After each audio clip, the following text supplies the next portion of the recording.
Hello everyone. आज के video में हम बात करने वाले हैं परसेंटेज टॉपिक के कुछ इंटरेस्टिंग क्वेश्चंस के बारे में। तो आज हम 4 क्वेश्चन सॉल्व करेंगे। देखते हैं हमारा पहला क्वेश्चन हमसे क्या कहना चाहता है। Let's begin with the first one.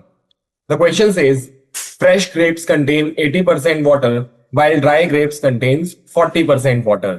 Question ने हमसे कहा कि अगर आप फ्रेश अंगूर खरीदते हैं तो उसमें 80% पानी होता है, लेकिन अगर आप उस अंगूर को सुखा दें तो उसमें सिर्फ 40% ही पानी रह जाता है। सूखे हुए अंगूर में अमाउंट ऑफ वाटर होता है 40%।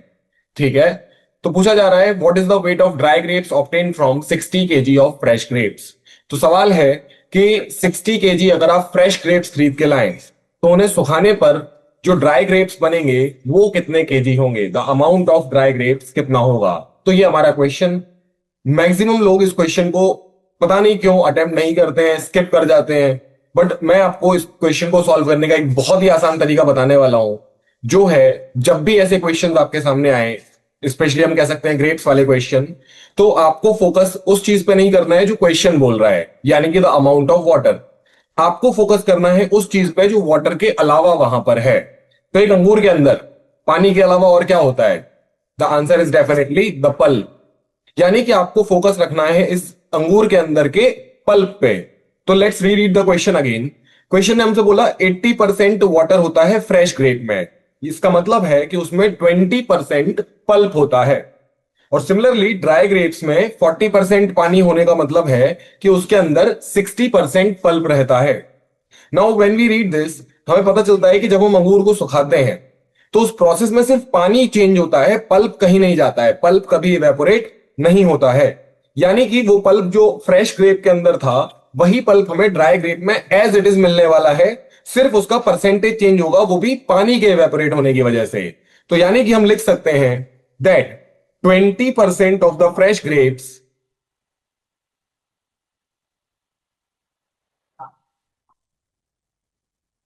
तो will be writing 20%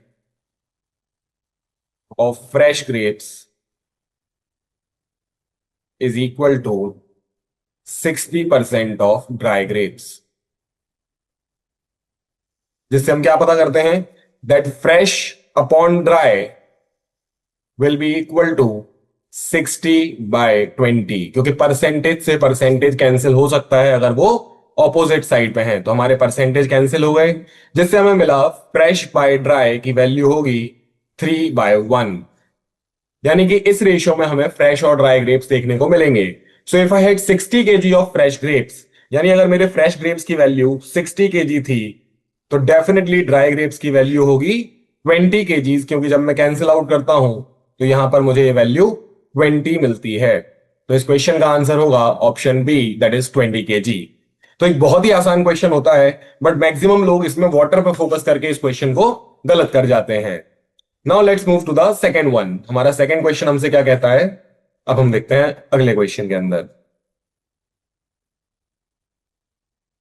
so this time the question is saying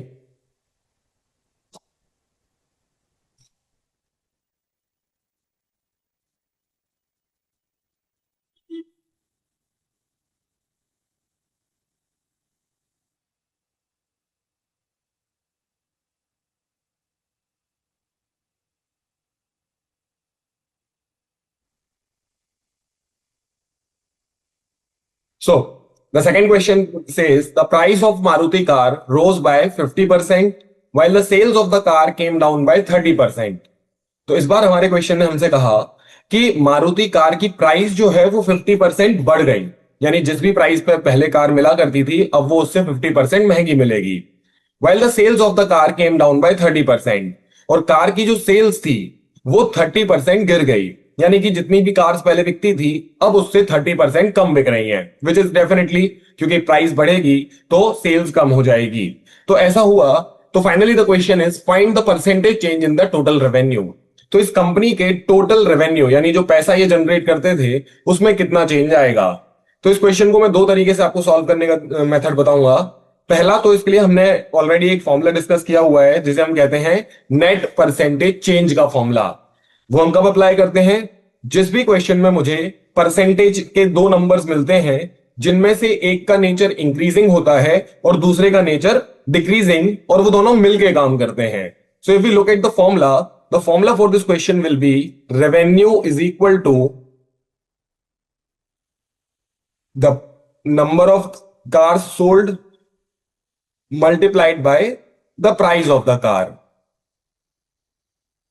So when we apply this formula, what we see is that हमें एक परसेंटेज का नंबर दिया गया है नंबर ऑफ कार्स के ऊपर, और एक दिया हुआ है प्राइस के ऊपर। यानी कि ये दोनों परसेंटेज के नंबर मिलके काम करते हैं, और एक का नेचर इंक्रीजिंग और दूसरे का नेचर डिक्रीजिंग है। तो इस क्वेश्चन को सॉल्व करने का पहला मेथड होगा हमारे सामने हमारा formula net percentage change. So net percentage change का फॉर्मूला क्या कहता है हमसे? Net percentage change is equal to x minus y minus x y by 100। यानी कि इस फॉर्मूले को अगर हम अप्लाई करें तो हमें मिलेगा 50, क्योंकि x हमारा पॉजिटिव नंबर है तो वो इंक्रीजिंग नेचर का होगा, y नेगेटिव नेचर का है तो 30 यहां पर आएगा, और x इंटू वाई को हम लिखेंगे 50 इंटू 30 होल डिवाइडेड बाय 100। सो यहां पर हम जीरो से जीरो कैंसिल कर सकते हैं आराम से, and what we get is 50 minus 30 minus this becomes 15. So minus 15. And what is 50 minus 30 minus 15? The result is 5%, and that too positive. So we'll say that it will be a deal of plus 5%. यानी कि अभी भी मेरा revenue 5% ज्यादा ही होगा। तो ये था हमारे क्वेश्चन को सॉल्व करने का पहला तरीका।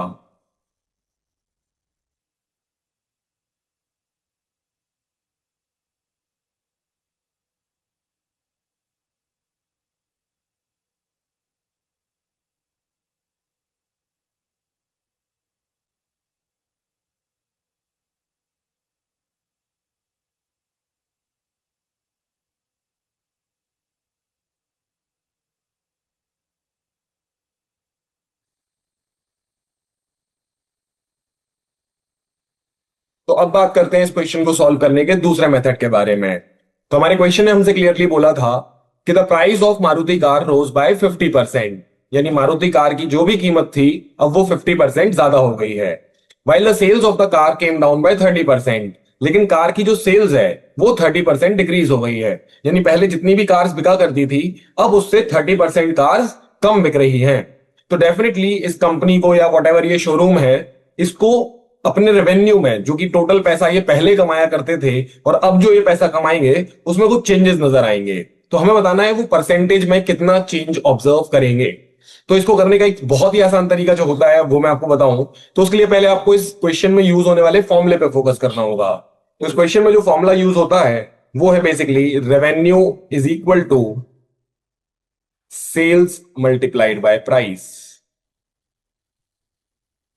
तो अगर हम इस फॉर्मूले को ध्यान से देखें तो इस क्वेश्चन में हमें बोला गया है कि सेल्स में एक चेंज आया है which is a decrease of 30%, price में भी एक चेंज आया है which is a increase of 50%।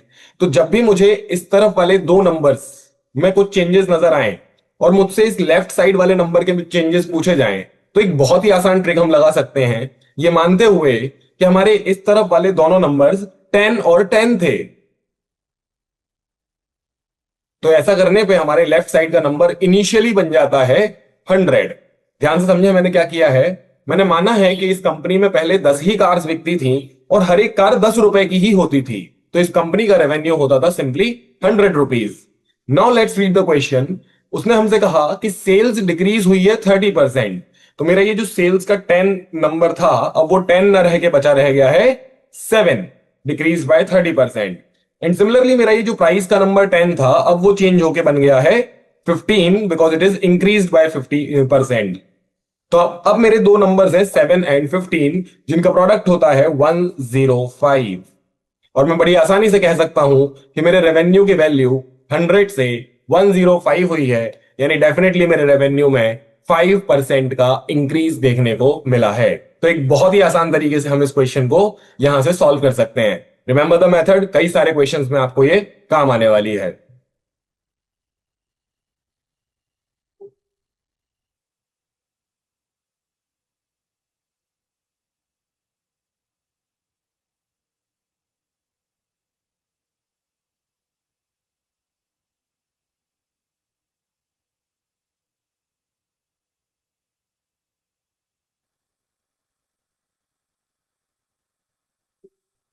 So let's see इस बार हमारा ये वाला क्वेश्चन हमसे क्या कहता है।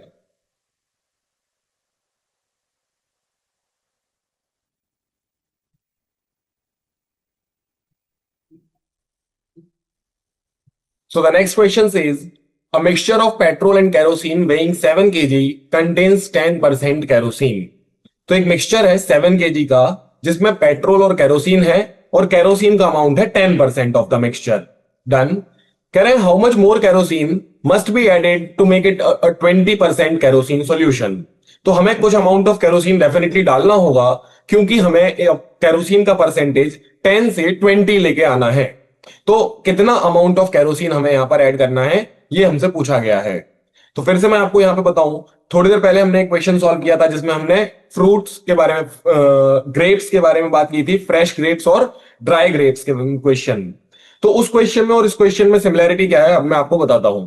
तो सिमिलैरिटी ये है कि ये वो क्वेश्चंस हैं जिनमें इनिशियली एक मिक्सचर होता है और फिर इस मिक्सचर को हम चेंज करते हैं किसी एक एंटिटी को बदल के। तो उस ग्रेप्स वाले क्वेश्चन में अगर आपको याद हो तो हमारा पानी एवेपोरेट हो जाता था जब हम फ्रेश ग्रेप्स को सुखाते थे, यानी कि उसमें सिर्फ एक एंटिटी चेंज होती थी, वो है वाटर। एंड सिमिलरली इस क्वेश्चन में हम देख रहे हैं कि यहां पर हम केरोसिन अकेला ऐड कर रहे हैं हमारे गिवन मिक्सचर में। तो डेफिनेटली एक मिक्सचर का बैलेंस बिगाड़ा जा रहा है किसी एक एंटिटी को चेंज करके। तो यहां भी हम फिर से वही मेथड लगाएंगे जो हमने उस ग्रेप्स वाले क्वेश्चन में लगाई थी। हमने क्या किया था वहां, हमने वहां उस चीज पे ध्यान दिया था जो कांस्टेंट रहती है। तो इस क्वेश्चन में अगर हम देखें तो कौन कांस्टेंट है, तो वो कांस्टेंट है हमारा petrol. So let's begin with the question once again. कह रहे हैं 7 kg के मिक्सचर में 10% केरोसिन नहीं 90% पेट्रोल है। And when we do this हमारा काम बहुत आसान हो जाता है। So let's write first of all 7 kg as 7000 gram for our convenience. अपने आसानी के लिए हम इसे 7000 ग्राम लिखेंगे। Now what we know is कि इनिशियली 7000 ग्राम में 90% पेट्रोल था, जो कि आप आसानी से सॉल्व करके पता लगा सकते हैं, ये होता है 6300 grams. Now what the question did, question ने कहा कि हम कुछ अमाउंट ऑफ केरोसिन ऐड करेंगे, यानी पेट्रोल तो हम चेंज नहीं करने वाले हैं।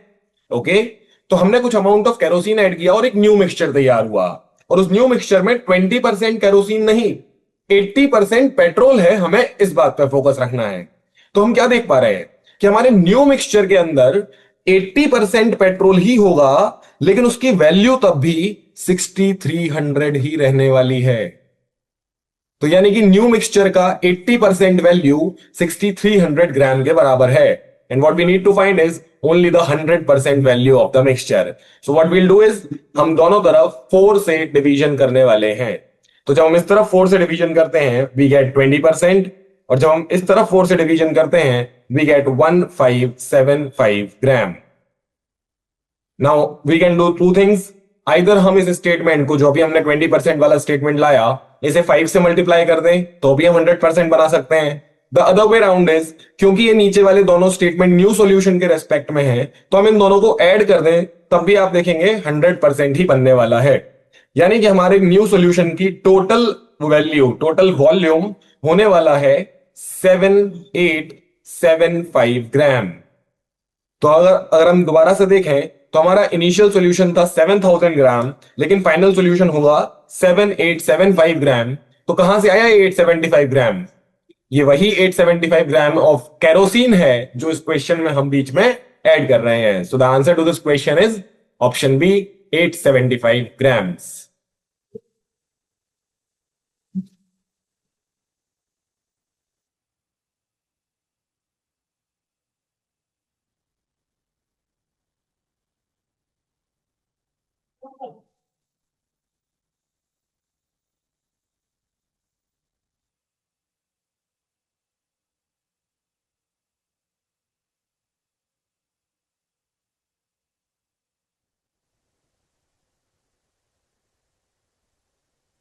तो इस बार हमारा क्वेश्चन हमसे क्या कह रहा है? In a company 80% of the employees work on the sales team. Okay, एक कंपनी है जिसमें 80% लोग सिर्फ सेल्स का ही काम करते हैं।